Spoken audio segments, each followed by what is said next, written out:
There's good news and bad news. The good news is that we have an excellent panel.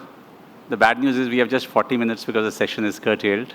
I would still want to try and keep some time for questions from the floor. So my request to the panelists is going to be to keep your interventions limited to 4 to 5 minutes maximum so that we can maybe do some follow-ups. But on the topic that we have, very briefly, we are seeing a world beset with multiple crises at this point of time. And these are crises that need multilateral situations. They need the world to come together and cooperate and collaborate to find solutions. Whether we talk about climate change, whether we talk about pandemics, whether we talk about global trade, food security, and a lot else. But what we are seeing is the inefficacy of multilateral institutions.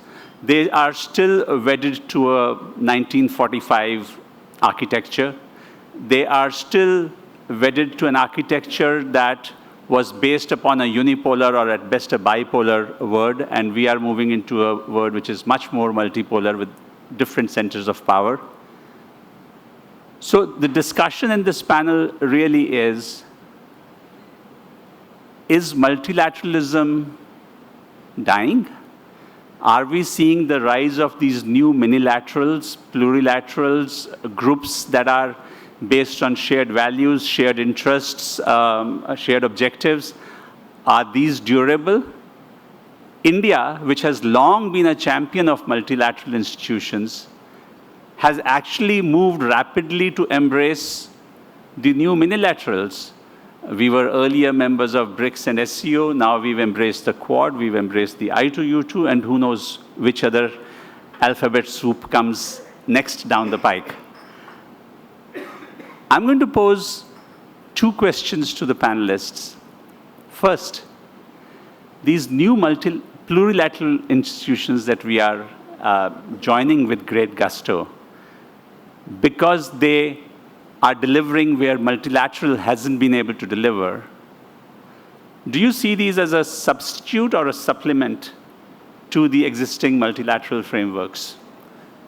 And the second is, since multilateral institutions aren't doing well, and G20 is coming up, how much effort should India as chair invest into reform of institutions that often are not delivering? The UN reform hasn't taken place and isn't on the horizon. WTO has just finished its ministerial, where the biggest success that they can proclaim is that we are still alive. WHO weathered many a storm through the pandemic, and I think it exposed the frailties of the institutional setup. The fund bank structures, I think even we are not sure what kind of reform we want, because reform might bring a preeminence of China into those structures. So let me open the panel, starting with Mr. Goswami from the USI, on how do you see this moving forward? These 2 terms, multipolarity or multilateralism, is going to stay in this world. And instead of focusing on the various issues, I'll just focus on one issue, that is the United Nations, and with particular reference to the peacekeeping. Now, as we all know, the UN is the best institution today in the world which has both the things. They are multilateral with 93 countries, but conversely at the same time, the power center is controlled by 5 multipolar superpowers. So this thing is going to continue, and India has always focused on both the aspects, on the multipolarity, so that the power centers are not centered at one place. At the same time, multilateralism, we have been always focusing. For that, as per the international organization like UN is concerned, restructuring is needed.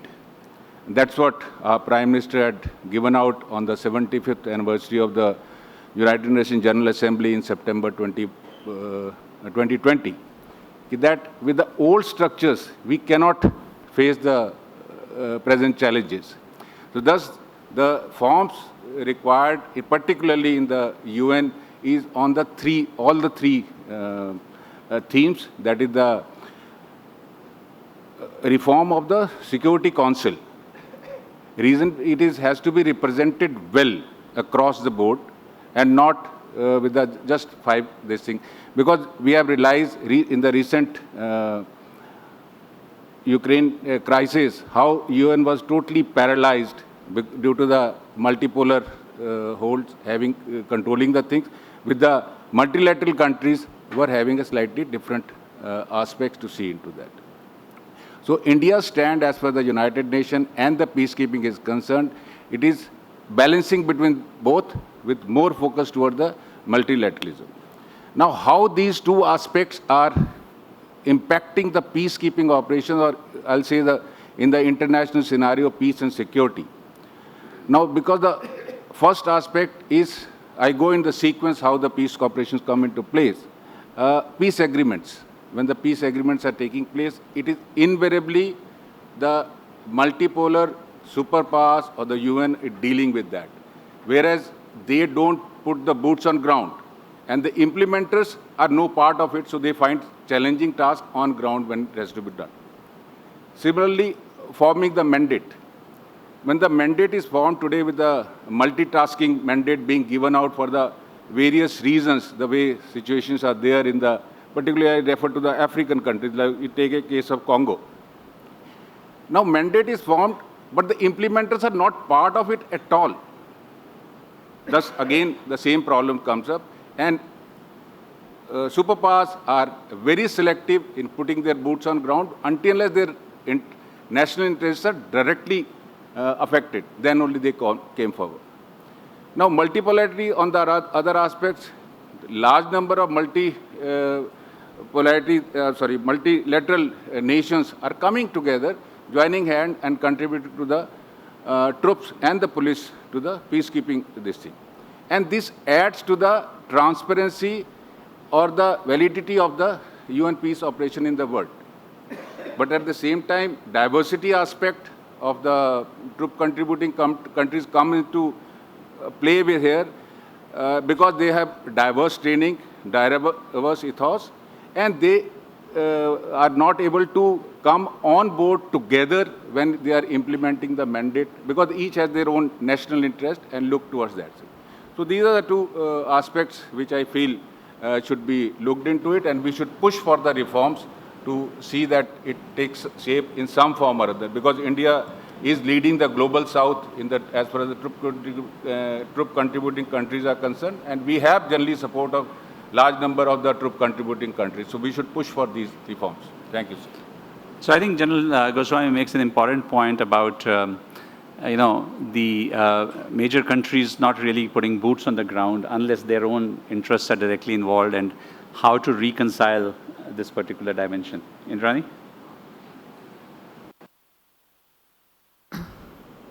Thank you, Navdeep. You've posed two very interesting questions. Well, the short answer to the first, I would say, is that the new minilaterals or plurilaterals are a supplement to the existing multilateral order.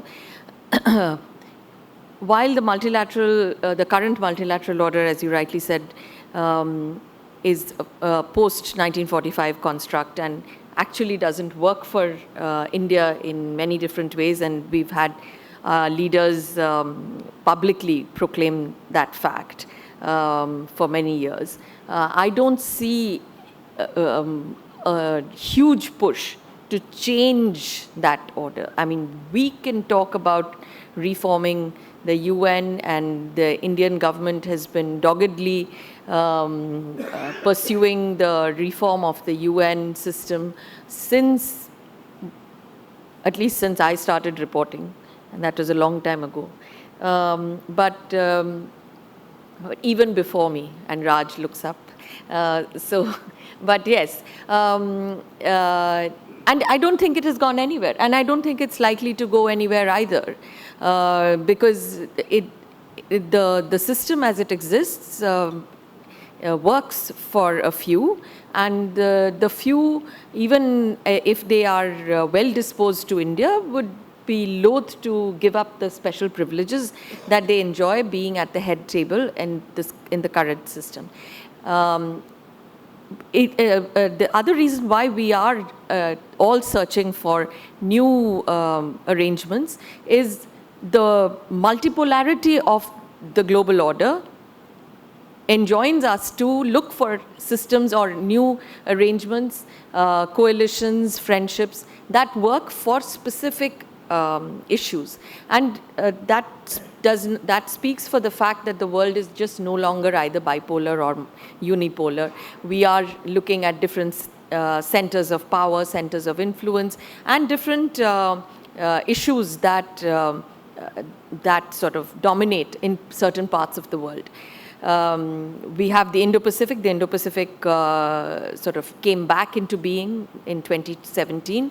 And you've seen the Quad really pushing through in the last few years, largely because the members find value in coming together to address certain questions, to address certain issues. And those may not all be global or universal in nature, but they certainly work for the members at this point.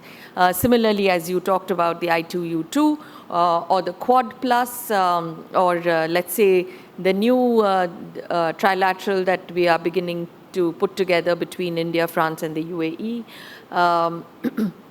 So all of them address specific issues, some interlocking issues and some not. And I think the perfect embodiment of this is the Indo-Pacific Economic Framework, which is so flexible that you could be a part of it and yet not be a part of it. And that's actually the wonderful part of this, of IPEF. So yes, it does. I mean, and these are important plurilaterals that we should be part of. But I have a word of caution here, which is that we, as you said, India has been rushing into all of these arrangements. I believe the time has come for India to also stand up to actually decide which part of the world, which part of these plurilateral arrangements it wants to be a part of. I don't think it can straddle the 5 boats that it currently does, because given if we accept that there is a multipolar world order, we should also accept that there are certain trends, alignments in the global geopolitical system that and we are, whether we like it or not, or whether we articulate that or not, we are certainly on one side of that divide. A lot of the new alignments are based on what I call trust. And so there will come a time, not too far from now, when India will be asked to choose which summit it actually goes to. And that will be an important choice to make. I don't think India has the luxury of hopping on all these boats at the same time. And I'll stop here. Thank you. I thought we were reverting to some traditional forms of promiscuity, where we could be in relationships with multiple actors at the same time. But now you're saying that you have to do either or choices, which means, for example, should I dump SCO BRICS because it has China and embrace Quad, I2U2, etc. because it has US, or should I or vice versa. Or vice versa, exactly, right? Shruti, that gives you a nice opening, because you've done a lot of work on the Indo-Pacific and the Quad. Do you think it's serving our strategic interests in the way, sometime, as Indrani alluded, that it's working? Sure. Thanks, Ambassador Suri, and thank you to the organizers for having me here. I think the short point to the first question, I don't think it's a question of an either-or situation. I think it's a question of how you balance it. Because if you see, I work on India's articulation of its strategic sort of concepts, and I think the twin assertions that we've been making from time to time are one, of course, on reformed multilateralism, more multilateralism, not less, is something that we kept banding about right after the COVID-19 outbreak. And also that, into the way the security environment is shaping itself and the question on global governance, you cannot be bound by a binary vision, but it's a shifting balance between multilateralism and plurilateralism. And like Indrani rightly mentioned, this question of trust is coming about, and you have seen more fragmentation happen in terms of economic decoupling, and now trade and technology cooperation being seen, in the different lens, so to speak, of building cooperation only among friends. So I think India has used this time to position itself rather well. We've been articulating the need of flexibility and balance between the two, sort of as tools to further India's core interests. And as Indrani mentioned, and you have mentioned rightly, that sort of India's mainstreaming of the concept of the Indo-Pacific is the best case in point in how this balance between strategic interests, as well as showcasing its ability to sort of contributing to development conversation, has happened. Indrani mentioned the Quad and the need that we'll feel of having to choose. But I think if you see how the foreign minister has taken some of these questions recently, especially in the backdrop of the Ukraine crisis, he said something that, it was not inevitable for the Quad to happen. It's taken a lot of work and political will.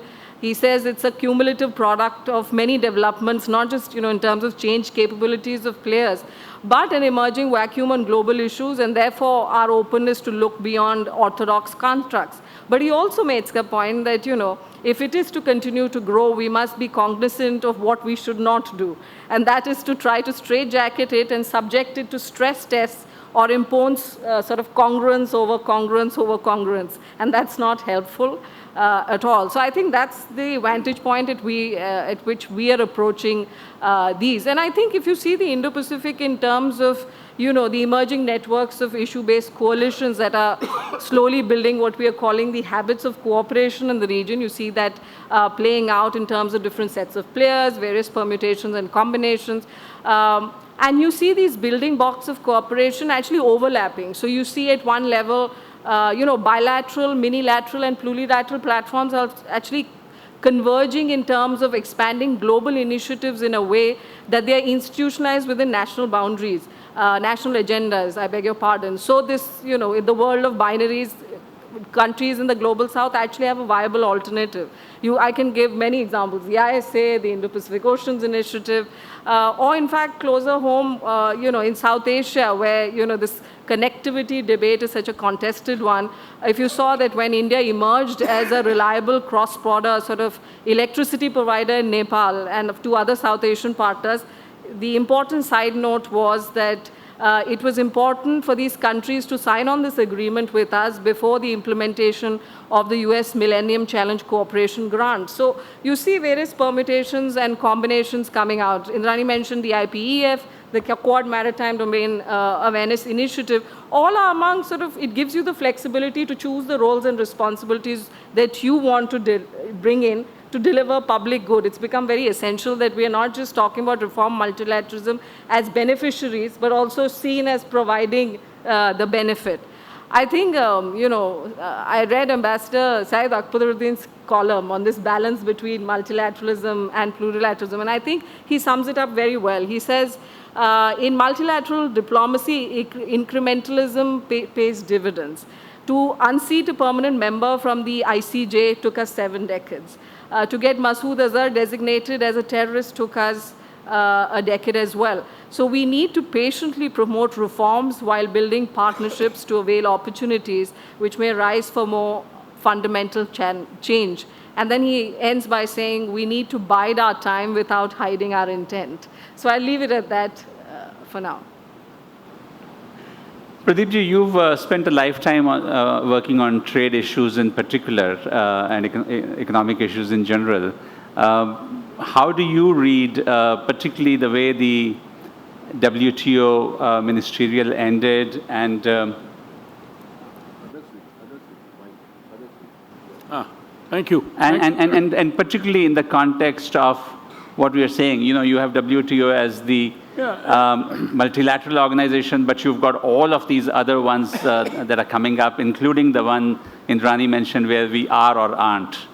Yeah, WTO is a beast of its own type, unlike the other Bretton Woods institutions. It's a rules-based order, trading order, with a dispute settlement system, which of course at the moment is lying suspended. Let me pick up from where Shruti left. Exactly the reason that the dispute settlement provisions were, the system was delaying decisions too long, in spite of the fact that there was a time period mentioned it, and therefore the US decided not to allow the appointment of further appellate body members, with the result that the dispute settlement system is now in a flux. But that used to be the jewel in the crown of the WTO. And many large number of developing countries were able to win disputes against big countries. And that's a point to be noted, which doesn't exist in other kinds of multilateral arrangements as it existed here. That here you increase the comfort level of small countries, that you will not be bullied. You have this particular weapon in your hand. Now, WTO is, again, as I said, is a beast of its own type. There are two types of non-multilateral agreements around the trade area, for example. One are plurilateral agreements, which are being negotiated under the WTO umbrella, within the offices or the palace of, within the WTO umbrella, of which India is not a member of any of these. Now, it's a separate debate. I won't go into that. Secondly, there are a large number of free trade agreements or regional trade agreements. India has recently signed free trade agreements with Australia, UAE, etc., etc. Now, what was very interesting was that many right-wing economists criticized this growth of free trade agreements or bilateral or non-multilateral agreements. Particularly, Jagdish Bhagwati called it the spaghetti bowl phenomena. And that is something which one has to be really careful about, is that, but the fact is that even when the WTO came into being in 1995, there were at least 200 free trade agreements being signed in that first decade of the WTO. So it is not as if it is something which is anathematical. Now, the votaries of regional trade agreements or free trade agreements argue, and this could be applied to the security or whatever the discussion we've had, that these are not stumbling blocks, but they are building blocks. And wherever you feel comfortable, and there's an argument which we made was particularly for contiguous regions, like SAFTA, South Asia Free Trade Agreement. It makes sense. ASEAN makes sense. Now, Indrani, Shruti, Indo-Pacific Economic Framework is not a treaty. No, I know. In the sense there's no market access in it. Yeah. So, no, people must understand this. There's nothing with it. And so India likes to play an observer role. But the fact is that if you want to continue on the multilateral agenda, generally speaking, WTO is a good piece. And this is the reason why, Navdeep, that the success of the ministerial conference, which was held 2 months ago, is an indicator of that, and that is something which India ensured that it succeeds on a minimalistic basis so that it doesn't backslide. If it would have backslided, then the impact, the spillover effect on other multilateral agenda would have also been quite high. So that is something which India normally in the WTO is considered to be an obstructionist body, doesn't agree with many things, and we don't know why. We've argued against it on many occasions, but have not succeeded for a simple reason that our Babus think differently. Now, having said that, and there's a large number of body of people even within India that we should go gung-ho, go all out, like the ASEAN countries did, lowered their tariffs so low that they could really progress very fast. And we also need to lower our tariffs further in order to grow. This is just a little aside, but the fact is that how does India feature in this multilateral agenda is again very important. Now, Prime Minister of India has again and again spoken that multilateralism is the way forward. That is India's clearly stated position. And therefore, what we need to do at G20 meeting is to continue to drum that and see to it that it goes forward. However, let me conclude here by suggesting there is also time for some radical thinking, as General Goswami also said. That, much of our time and energy has been spent trying to tinker with the existing flaws in lopsided procedures, like what is happening in the WTO. They have to sort out the dispute settlement provision, and there's going to be, quite a lot of mayhem there, I would say.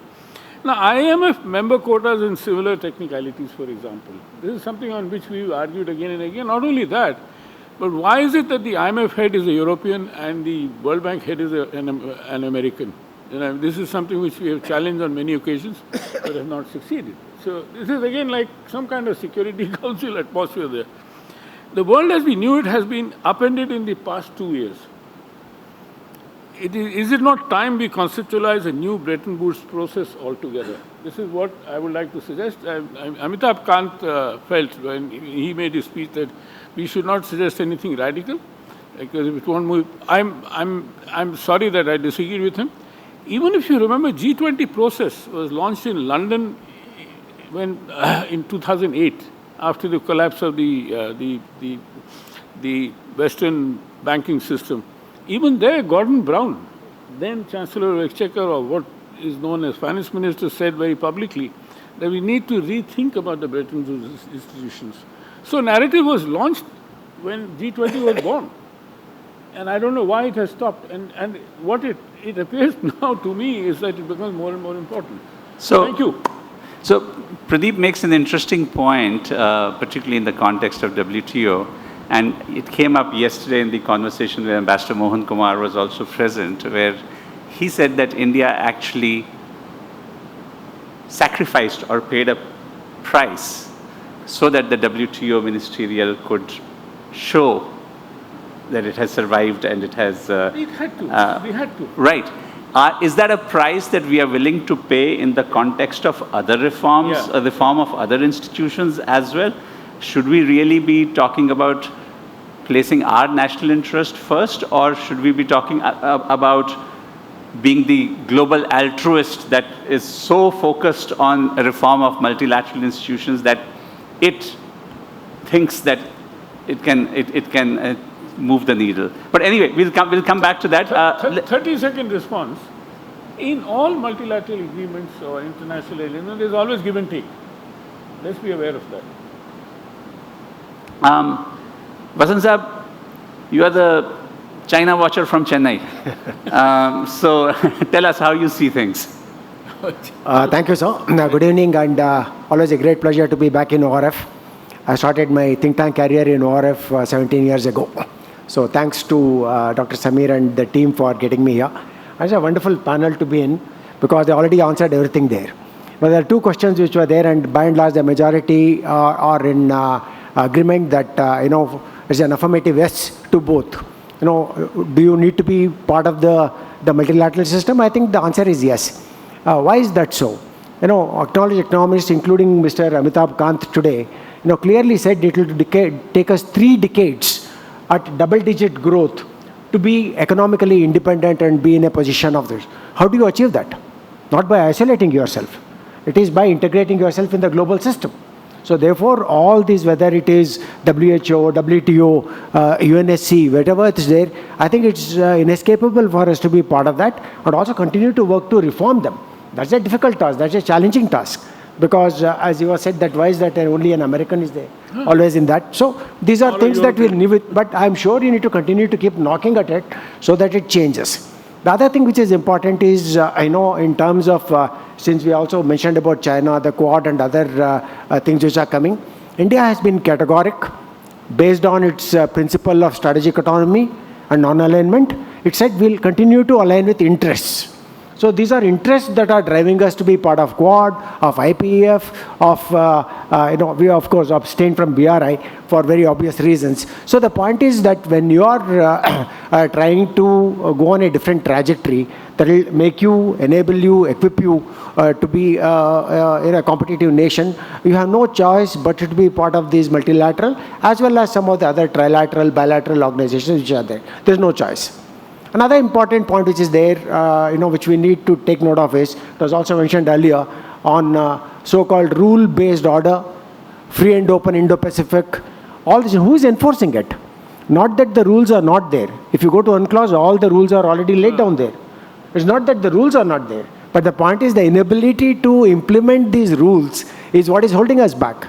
Can you, for example, take a UN peacekeeping force and go to South China Sea and say, China vacate all this? Because the PCA has given a verdict in 2016 saying that whatever you've done is illegal? Are you in a position to do so? This is what brings about the helplessness of such organizations, and therefore, for us to be able to strengthen them, we need to be part of them. You can't strengthen them by being outside and say, why don't you reform yourself? So this is where I feel that it's important for us to be part of any initiative that's coming up. I think IPF was mentioned. It has a lot of potential. Everyone has made it very clear that we are not part of a security alliance.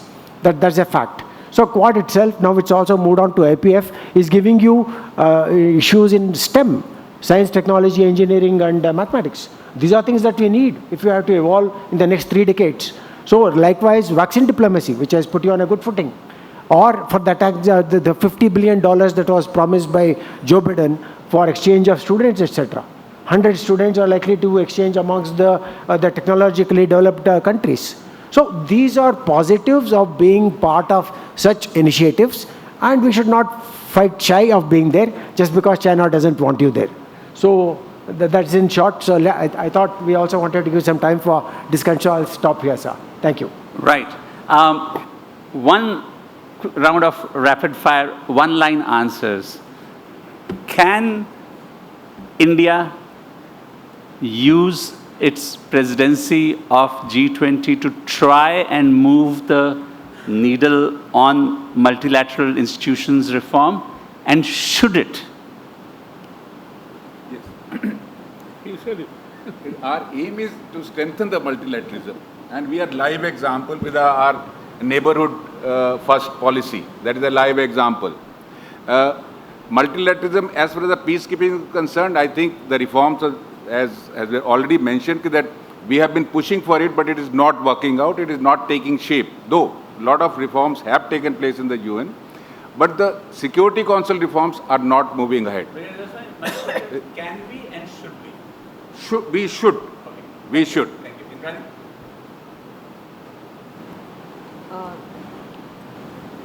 Yes, we absolutely should, because that's a very, very important part of our diplomatic engagement. Sir, I think we've already moved the needle in terms of picking up certain issues, to whether it's climate finance, whether it's Just once. terrorism. I'm sorry, it's good. So we've already done it. I think it's the amount of effort we... I meant for the G20 presidency.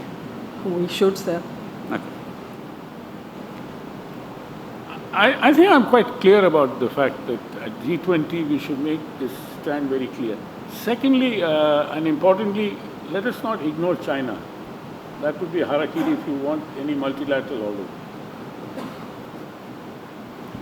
I think I totally endorse all the panelists, and it's a affirmation as far as our participation in G20 and being in the presidency is concerned, because that's what will perhaps serve the interests of India in the long term, which is perhaps one of the reasons why all of us are sitting here to create the content that would perhaps be sold to the participants in the G20 forum. So I think it's a must for us, and to make it happen, and based on the inputs that have been made available by policymakers and others, ensure that it becomes a success story and takes us on a different trajectory altogether. So from the panel, we've got unanimity that we should use the G20 presidency to try and move the needle.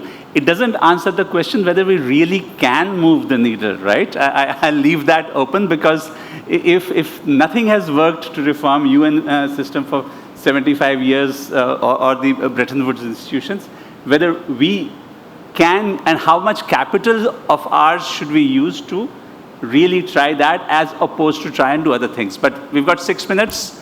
Raj. Just a short answer. I think, pardon my cynicism, but pretend to do multilateralism, but try and promote like-minded coalitions which facilitate the increase of India's ability to change the global rules. Yes, please. Yeah, my name is Rohit Narayan, and I'm the founder of Indian Forum for Public Diplomacy, a youth-led think tank. And my question is India's position, whether non-alignment, multi-alignment, or strategic autonomy, whatever we want to call it, has either been largely misconceptualized or misconstrued by the West, largely by the media or the strategic community. And public perception, though there exists no data, has largely been under the belief that we are either supporting Russia or we are just Your question, please. Playing it safe. So my question is how India's position might affect India's advocacy of promoting multipolar world and its willingness to be a leading power as it calls it. Thank you. Anyone from the panel? Yes, please. I agree with what Raja said, and this is something what is actually happening in the WTO. The plurilaterals are coalition of the willing, and India is not a part of the willing party, tragically. Okay, Indrani, why don't you take a shot at the question?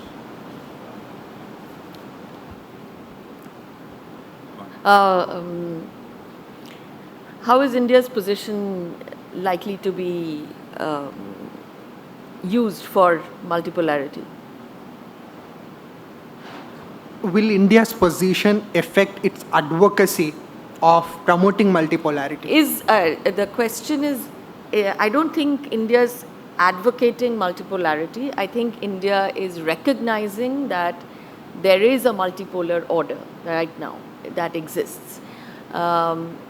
Regarding advocacy, I think India is the last one to do any advocacy of any kind of. I think what India tries to do is to sort of keep its interests covered because its interests are now growing and across a wider space.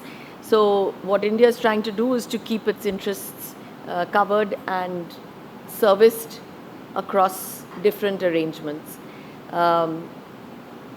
So far, it is working for India. In a limited way, not in a grand way, of course, because when you are not taking sides, both sides find a little less trust in you.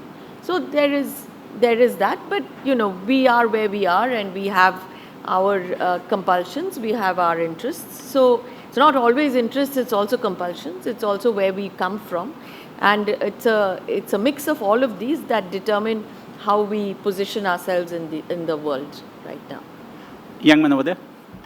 Hello, hi, I'm Shashank Matu. I work for the ORF. This question is specifically to Ms. Bakchi. Ma'am, you mentioned that India could not continue to walk on everyone's boats. We would have to eventually make a choice. And the question I wanted to ask you was that isn't India already doing that in some senses in terms of the fact that we have aligned in some senses with the West and the Quad? But the reason why we are in organizations like the SCO is because we have interests in Central Asia, because we want to make sure that there isn't that kind of bonhomie between Russia and China, that we are essentially in these organizations to secure our interests and nothing more. So what does that choice look like once we have that, because we have that massive relationship with Russia in terms of defense, we have a $100 billion trade relationship with the Chinese. Can we agree, how do we make that choice given the interests that are at stake? So I don't think any choice, if we do make it, and you're right, we are there because, as I said, we have interests, compulsions, but where we will be if you just look down the road, I believe that at some point we might find ourselves in organizations where we may not want to be sitting across the table with the people we might be sitting across the table with. So, but I don't think it's happened yet, but my personal view is that's coming to us down the road. But these are consensual relationships, Indrani. But ma'am, from the... Yes, the withdrawal of consent, of course, is another. My name is Shikha Bhasin. I work for the Council Can you speak into the mic, please? My name is Shikha Bhasin. I work for the Council on Energy, Environment and Water. I'm curious to hear from the entire panel, but I'll leave it to you, sir, to pose the question to whomsoever you seem fit. what would qualify as a successful presidency for India in your opinion? What would make you think that India's done a good job, we've had a successful presidency of the G20? So just to provide context to the panelists who weren't here yesterday evening, the spectrum is from a happy photo op to a change of the multilateral system.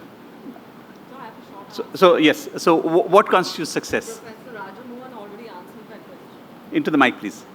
The short answer to the question is that Professor Rajamohan has already answered that with his short intervention. Okay, anyone else? No, I think we should not worry about the end result right now, though we must work for a success. So let's see how it takes place, because the intentions are very clear. We want to make the G20 presidency work for us and for the rest of the world. So let's move on with that positive frame of mind. I'm sure it will work. Okay, let me stick my neck out. Every government event, by definition, is successful post facto. I haven't heard of one that wasn't. So there might be some internal. Last question, because you had your hand up. All right. Okay. Is that? Yes, please. Should I go? All right. My name is Orko Prabhu. I am from the MES XPD division. So we have talked about reform multilateralism, and when we talk about it, a lot of it is about pushing it in the Security Council, right? And if we go back to a non-permanent membership back in 11-12, and even this one, India has been unable to do that because of other geopolitical factors that keep coming. 11-12, it was the Middle East. Right now, we are seeing things in Europe. So given there's 6 months left for the non-permanent membership, and then we have the G20 presidency coming in, building upon the rapid-fire sentences that you had, that we definitely should push for multilateralism through the G20 presidency. I just wanted to hear how can we make that happen once we assume it, or even the next 6 months if in the Security Council we can do that. So anyone who would wish to answer that. Please. Well, in the Security Council, as you know better than I do, we have a presidency coming up in December. I don't think we can move the needle in that sense. You may probably know of a proposal by the Liechtenstein, who said that vetoes in the UN Security Council must be agreed upon by the UNGA. I would like to see how far that flies. But that apart, I think UN Security Council reform is probably not going to happen in the next 6 months. On G20, G20 frankly is the most consequential multilateral organization there is at this point. For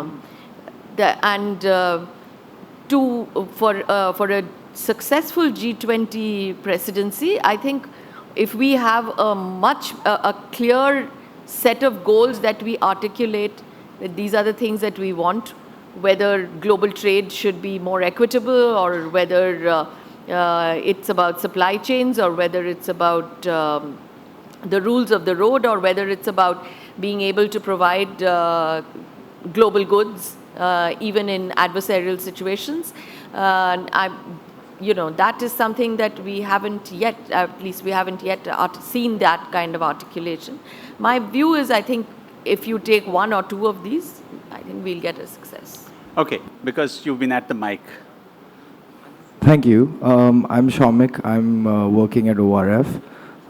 So Kishore Mehbubani said that the reason China is leading one of these poles in the multipolar world is because it jumped headfirst into this pool of globalization. It took on water. It struggled to swim. So my question to the panel would be, is it possible for India to achieve the place in this multipolar world, its position, the place it thinks it deserves, without jumping headfirst into globalization? Because that is something we've seen reluctance within, whether it's the Indian mindset or from the government. Would it be possible to get the position we believe we deserve without jumping headfirst into globalization? Thank you. I was under the impression that we did jump into the globalization in the 90s. And we did fairly well. But Pradeep, that's up your alley. Short answer, please. Janvi, do we have after this time for one more? No, are we done? Okay. No, globalization was launched with the WTO. WTO was the potent instrument under which globalization was actually launched, and therefore, and it paid us.